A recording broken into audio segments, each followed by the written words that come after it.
हरे कृष्ण। आप सभी को एकादशी की बहुत बहुत शुभकामनाएं। भक्तों, आप सभी के जीवन में भगवान श्री हरि विष्णु जी की कृपा सदैव बनी रहे। एकादशी का व्रत हमारे हिंदू धर्म में खास महत्व रखता है। यह व्रत पवित्र माना जाता है।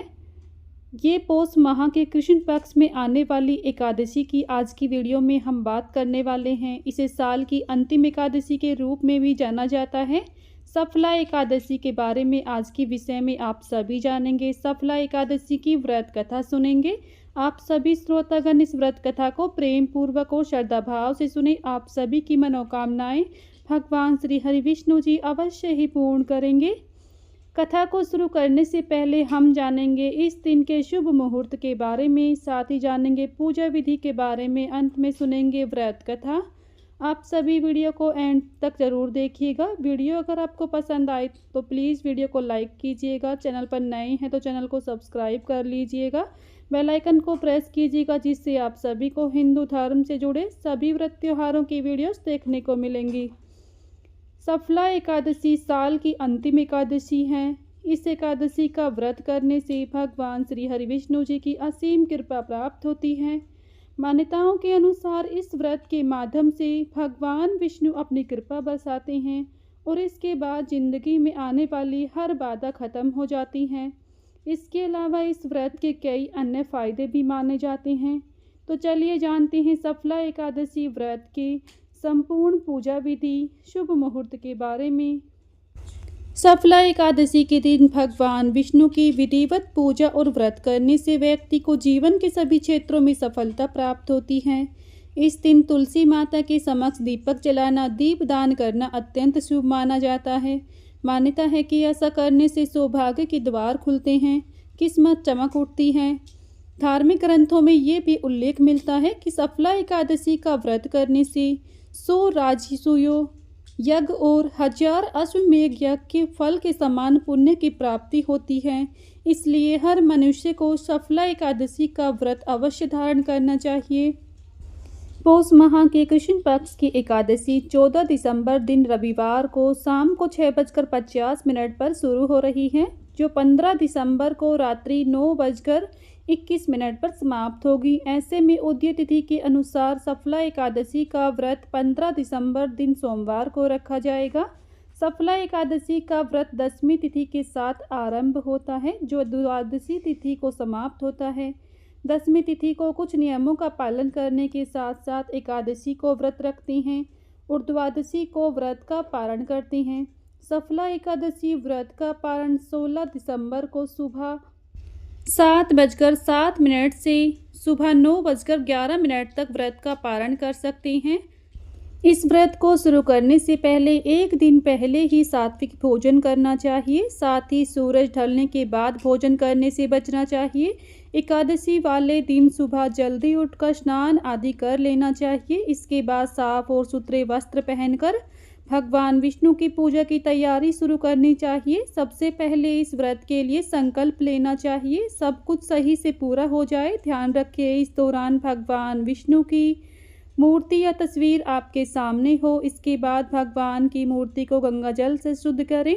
बाद में उन्हें हल्दी, पीले फूल, तुलसी दल, फल, तिल और पीला चंदन अर्पित करें। इसके बाद धूप दीप जलाएं, भगवान विष्णु के लिए भोग लगाएं। साथ ही भोग में आप मिठाई और फल का भोग लगा सकती हैं। इसी के साथ सफला एकादशी व्रत का पाठ इस दिन जरूर करें। कथा का पाठ करने से ही व्रत का संपूर्ण फल प्राप्त होता है।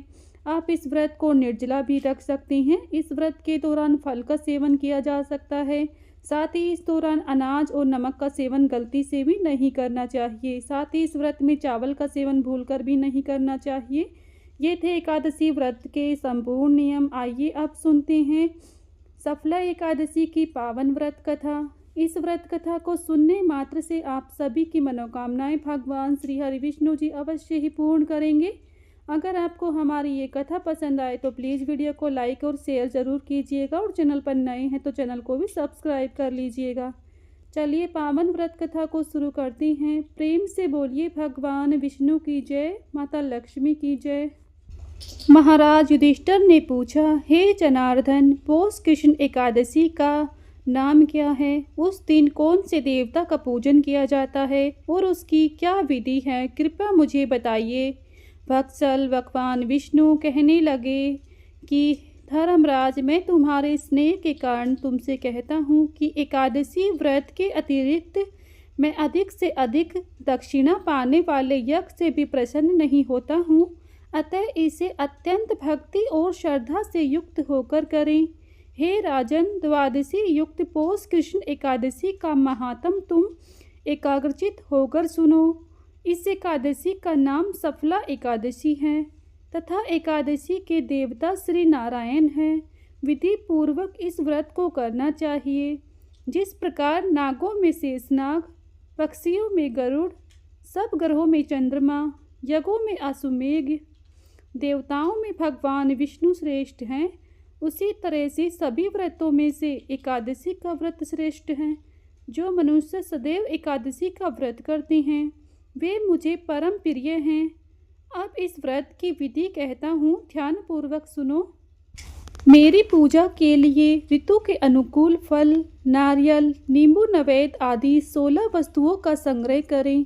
इस सामग्री से मेरी पूजा करने के बाद रात्रि जागरण करें। इस एकादशी के व्रत के समान यज्ञ, तीर्थ, दान, तप तथा कोई दूसरा व्रत नहीं है। 5000 वर्ष तक तप करने से जो फल मिलता है उससे भी अधिक सफला एकादशी का व्रत करने से मिलता है। हे राजन, अब इस एकादशी की कथा सुनिए। चंपावती नगरी में एक महिष्मान नाम का राजा राज्य करता था। उसके 4 पुत्र थे। उसमें लुम्पक नामक वाला बड़ा राजपुत्र महापापी था। वह पापी सदा परस्त्री, वेश्यागमन तथा दूसरे बुरे कामों में अपने पिता का धन नष्ट किया करता था। सदैव ही देवता, ब्राह्मण, वैष्णवों की निंदा किया करता था। जब राजा को अपने बड़े पुत्र के ऐसे कुकर्मों का पता चला तो उन्होंने उसे अपने राज्य से निकाल दिया। तब वह विचारने लगा कि कहाँ जाऊँ, क्या करूँ।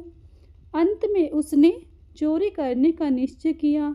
दिन में वह वन में रहता, रात्रि को अपने पिता की नगरी में चोरी करता तथा प्रजा को तंग करने और उन्हें मारने का कुकर्म करता।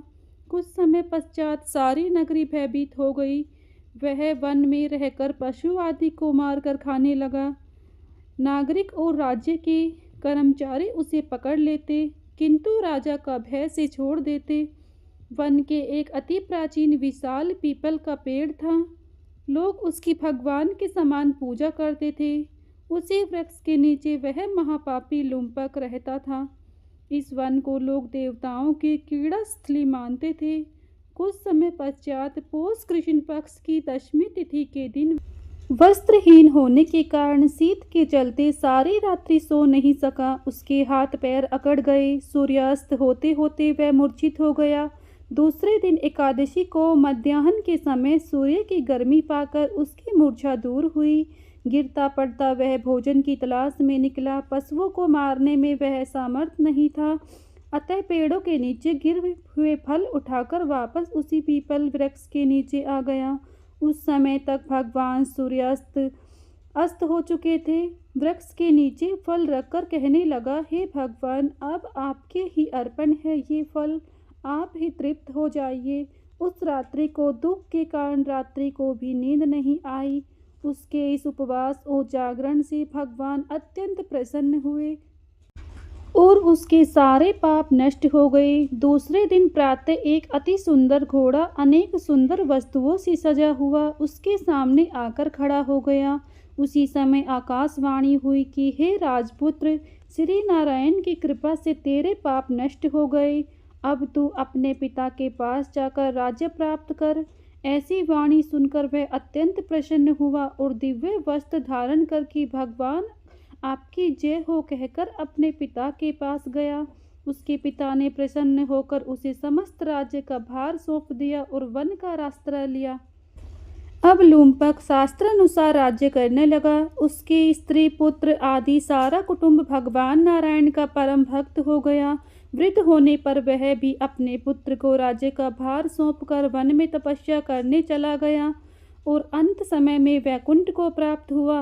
अतः जो मनुष्य इस परम पवित्र सफला एकादशी का व्रत करता है उसे अंत में मुक्ति मिलती है।